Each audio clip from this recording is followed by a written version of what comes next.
जय गजानन मंडळी, आज आपण बघूया अख्खा मसूर कसा करायचा ते त्याच्यासाठी साहित्य काय काय पाहिजे ते बघूया. तर आपल्याला 2 मोठे कांदे लागणार आहेत आणि हा 4 ते 5 तास भिजवलेला मसूर आहे.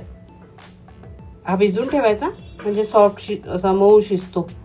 आणि फोडणीसाठी लागणार आहे आपल्याला इथं मोहरी, जिरे, लाल तिखट, लसूण, हळद, फोडणीसाठी तेल आणि कोथिंबीर, मीठ. इतकं साहित्य आपल्याला इथे लागणार आहे. चला तर मग आता आपण कृतीला सुरुवात करूया. ढाबा स्टाईल अख्खा मसूर कसा बनतो ते आपण आज बघूया.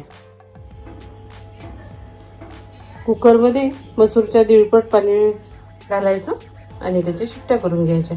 त्याच्या शिट्ट्या जरा जास्तच करायच्या, 5-6 शिट्ट्या कराव्या लागतील याच्या आपल्याला, कारण मऊ शिजायला हवा ना. चला मग आता कुकरला शिजवून घेऊ.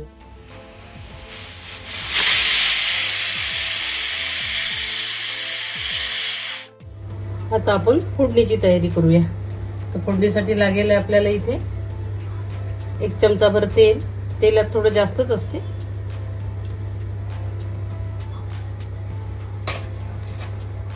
आणि तेल तापलं की त्यात जिरं टाकून घेऊया. जिरं टाकूया, थोडी मोहरी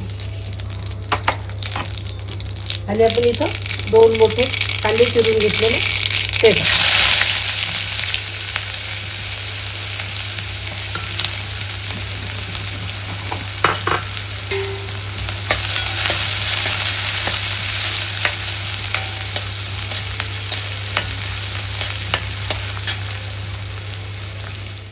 कांदा थोडा गुलाबीसर परतला की त्यात लसूण टाकूया.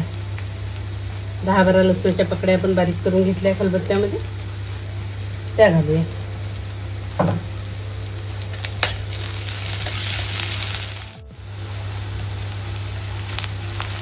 आता कांदा थोडा परतला गेला गुलाबी रंगावर की त्यात टाकूया लाल तिखट, थोडी हळद.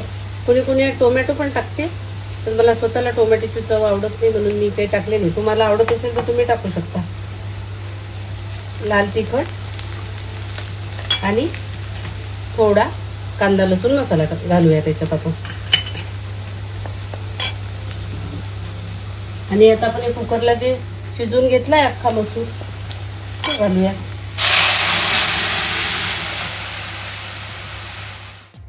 आता कुकरला आपण भरपूर शिजवून घेतलाय, त्यामुळे आता काही खूप शिजवायची गरज नाही. बघू शकता तुम्ही, सॉफ्ट झालाय, अगदी एकजीव झालाय.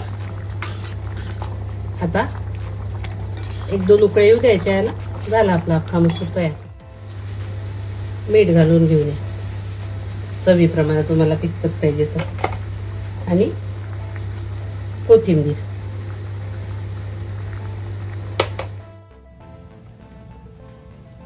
या पद्धतीने आपला अख्खा मसूर आता तयार झालेला आहे.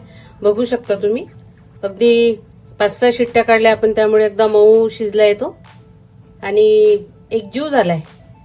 चवीला अप्रतिम लागतो अख्खा मसूर. त्याच्यासोबत पोळी, भात आणि ताक, असा सिंपल मेनू. तुम्ही नक्की एकदा ट्राय करा. आणि माझी करण्याची पद्धत आवडली असेल तर चॅनलला सबस्क्राईब केलं नसेल तर सबस्क्राईब करा, लाईक करा, कमेंट करा आणि शेअर करा.